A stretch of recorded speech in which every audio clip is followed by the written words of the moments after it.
I always, 90% of the time, start off with a kick drum. If I work with digital, we'll start off with something a bit more musical or a sample, and then we'll sculpt it around the track.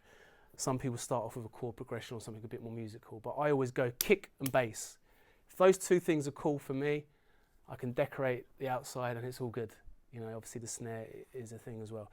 So my kick is a fundamental part of it's the heartbeat that needs to work in harmony with the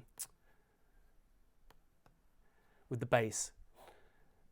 A powerful kick, who can tell me a powerful kick that cuts through and is chunky and it's got thump to it? 909. Love it. I use it in, if I want a chunky kick, a thick kick that's going to cut through a sub, it's going to, 9 times out of 10, it's going to be the 909. I mean, why am I trying to find something that does the same job, but not as well? That's another thing. You know, we can often say, yeah, I want something like the 909, but not the 909. And in the end, I always go back to the 909 because I can't find anything that's kind of doing anything better for me. So the 909 is a big chunky kick.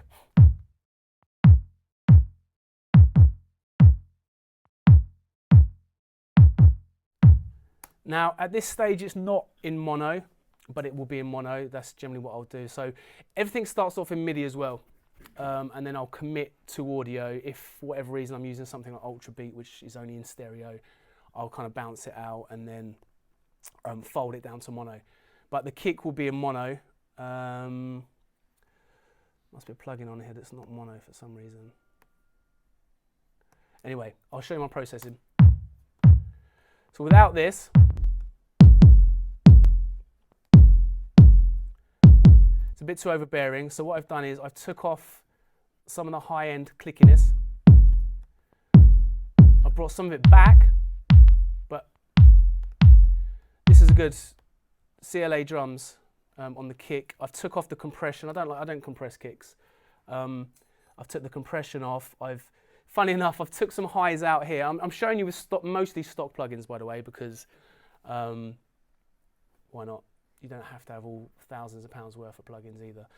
So I've took some highs off, and then I've brought some back in with this plugin, because obviously we're taking unwanted color and introducing color of a plugin that we prefer. So that's what that bite is there. Without it, it's a bit woody, a bit lumpy, right? A bit clunky. Just tightens it up. It's almost like what you could get from compression, but it's not compressed there. It's just nice.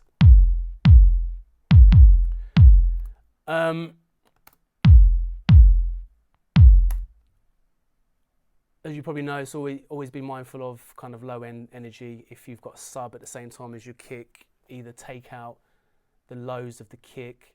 If it's house music or something where the kick is the driving force, you can do it the other way around. You can have the kick being the fundamental lows and the bass a bit higher, or you can do sidechain compression where the bass will dip when the kick comes in. I personally don't like to do that because I don't like the pumping thing, and I find that you can get it where it's not too obviously pumping, but I'd just rather have the kick accompanying the bass. And if I have a section in the song where the kick is on its own and I want it to be fatter, I'll just have another version of the kick if I've scooped out some of the lows, because obviously it might be a bit thin on its own if you've took it out and it's in with the bass. So I'll have two versions. So that's my kick. It's just a 909 with what have I got here? Oh, an enveloper. So I love transient shaping. Again, if you follow me, you'll know that I transient shape a lot of things. This does what it does. You can see that's the start of the sound. That's the back end of the sound. So it helps you tighten things up. So I'll do an A-B.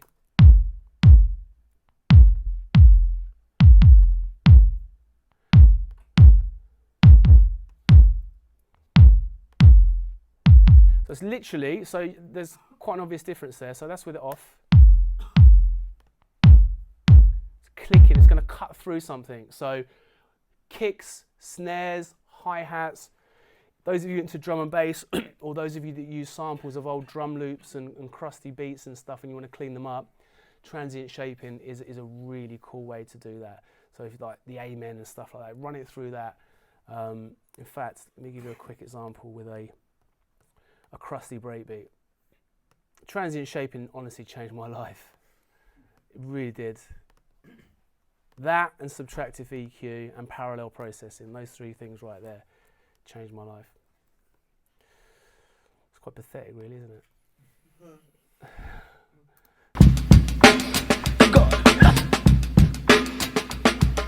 Right, so it's a bit loose, a bit sloppy, kind of cool. Obviously you've got the authenticity there, and that's kind of why we like the break.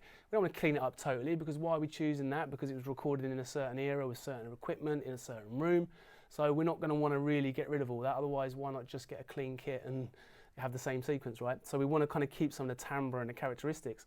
But the Logic, to be honest, the Logic one's really good, the enveloper.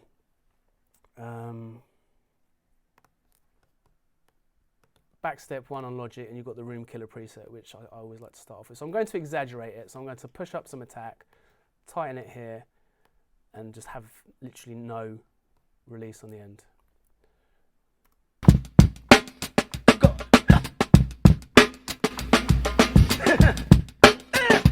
When I came across that, I was like, wow, my drum and bass is just going to be clean and thick and wow. And I haven't compressed. People are like, oh, how to clean up breaks, use this, use that. Just transient shape it.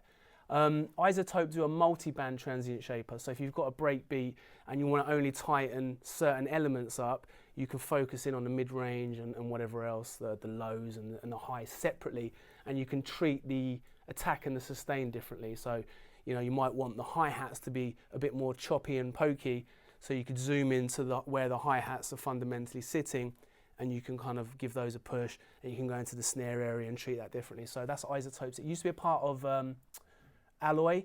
Is it now Nectar, their bundle they do? So they've got a multi-band transient shaper. There's one, Native Instruments one's good. I think it's called Transient Master. That's good. Turn the limiters off though. The thing is, when the limiters are on, they do help contain, because some of these transient shapers, they can send things a bit weird. So every now and then you'll get a big loud kick or a snare. But just commit to audio, bounce it out, and choose the bits that are kind of cool, because at the end of the day, it's always nice to commit to audio anyway. Like a synth, the sound might just evolve, and when you don't want it to evolve, so by bouncing it out, you can kind of control that. So I would turn the limiters off, because every time you've got a limiter on, you're squashing the dynamics of anything. So if anything's got a limiter on, and you can still get the result by taking it off, I would always take it off. So that's Transient Master. If you're into UAD, their SPL one is really good. I mean, anything UAD do are pretty up there. But this one, I love it. It's it's probably my favourite one, and it's just in Logic. And what you can do is, okay, so we've squeezed out a lot of the room. Let's just chill it out a bit, because it's a bit kind of. Be careful, because your tracks will sound like machine guns. When you start using this technique for the first time, I got so excited that it just sounded like a gun spraying. I just had transient shapers on every single element of the song, and it was like honestly. So be careful, because you can squeeze the life out of stuff. But it's just hi-hats. Even though you think they sound good, when you've picked them, you stick this on, they sound even better, because they're cutting through the sub. If we're into bass music or anything that's got heavy bass, one of the biggest challenges we have is getting those elements to cut through the bass. And this is one way to help. Obviously, parallel compression, or some people might compress, but for me, I'm a big fan of this, as you can probably tell.